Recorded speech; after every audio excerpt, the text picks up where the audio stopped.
So I just wanted to talk a little bit about this idea of traditional astrology versus modern astrology, and I alluded to it a little bit at the beginning of this video.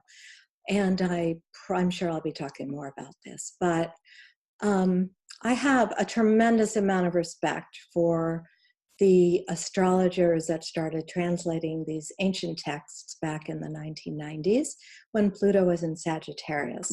During that time, the search for knowledge, which is based on which is what Sagittarius is concerned about, really came to the forefront. And this has been a tremendous labor of love for so many of these wonderful, intelligent academic astrologers.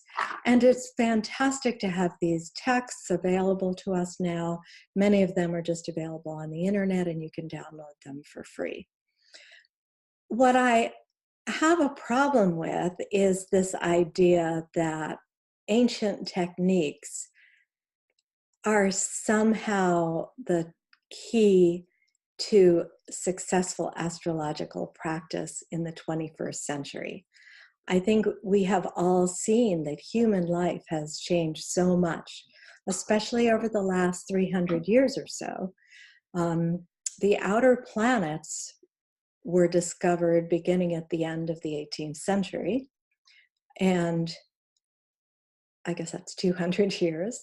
So when Uranus was discovered, there was suddenly a big burst of energy for individualism, for the idea that humans have individual rights and liberties. That was not really very prevalent before the discovery of Uranus.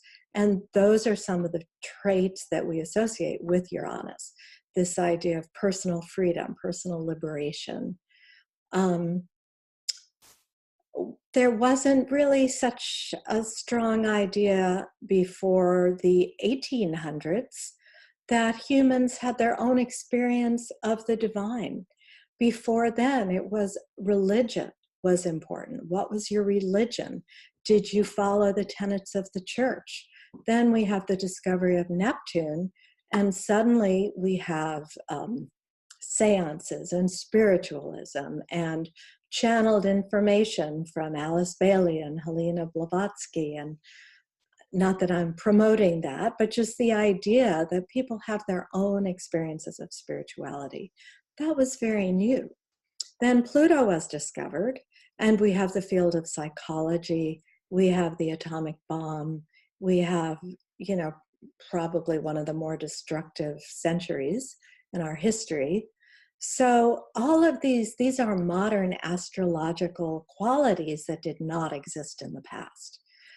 So I just would like to kind of make a case for respecting the ancient traditions without necessarily bringing them into our current experience and throwing out the field of modern astrology altogether. One other aspect of traditional astrology is it's very fate-based. There's a strong sort of line of thinking that your chart reflects your fate and cannot be changed. And I do not believe that. I've seen in my own life how the birth chart certainly sets up our fate. We can't change our birth chart. We are always going to have those personality traits, but we can work with them. We can navigate through problems. We can learn how to use them for our strengths and not have them only become weaknesses.